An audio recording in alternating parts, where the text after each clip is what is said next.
In this video, I will show you how to evaluate exponential expressions such as these.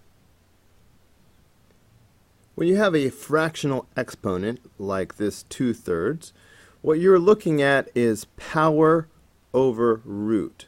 So 2 is the power and 3 is the root. What I mean is, if you start with this base of 64, 3 is the root, meaning that we are dealing with the cube root. It would be equivalent to write it this way.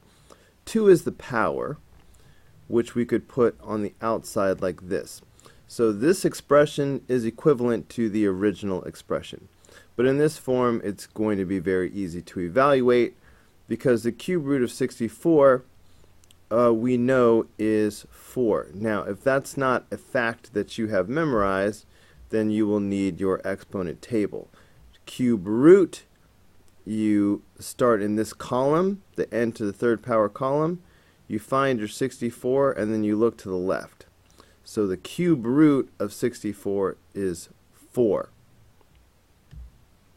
Okay, so I've evaluated the inner part. And then we have 4 squared, so that's why the final answer will be 16 for problem number 1. Okay, now, so there's one extra twist for problem number 2 because of the negative sign. Now, just remember, when you have a negative exponent, it means that whatever you're looking at is really going to be in the denominator. So, for example, if I have n to the negative 1 power, that's 1 over n. If I have n to the negative 2 power, that's 1 over n squared. N to the negative 3 power is 1 over n to the third power. So keeping that in mind, the same thing will be true when we have a negative exponent, even when it is a fraction.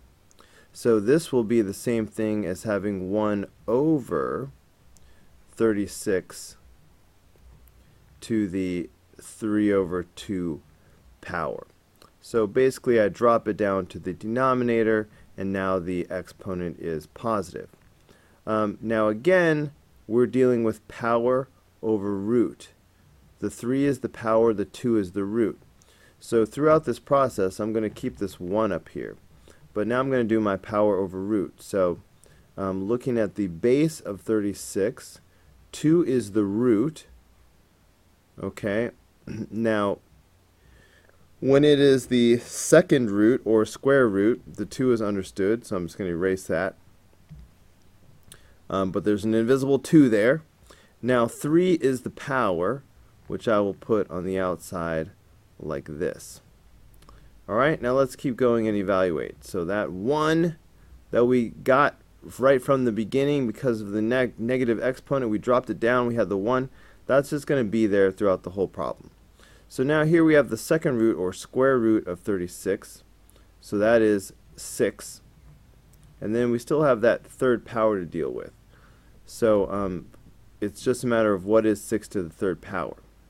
Well, 6 to the third power is 216. So the final answer is going to be 1 over 216.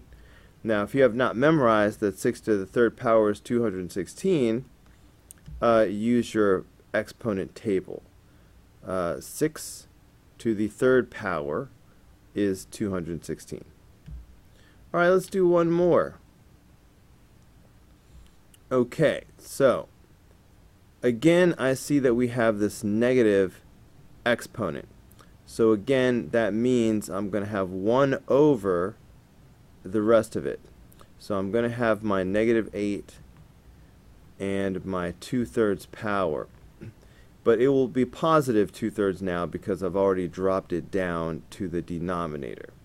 So for the rest of the problem, I'm just going to have 1 over everything. So now, power over root. So 3 is the root, which means I'm going to have the cube root of negative 8. 2 is the power, which means that all of this will be squared. So what now?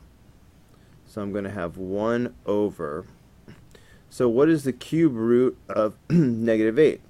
Well, the cube root of 8 is 2.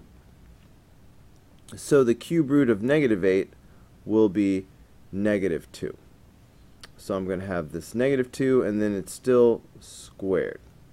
So notice, like if this had been the square root of negative 8, that's imaginary, and we would have had to stop and say no solution, because we're not dealing with imaginary numbers in this unit.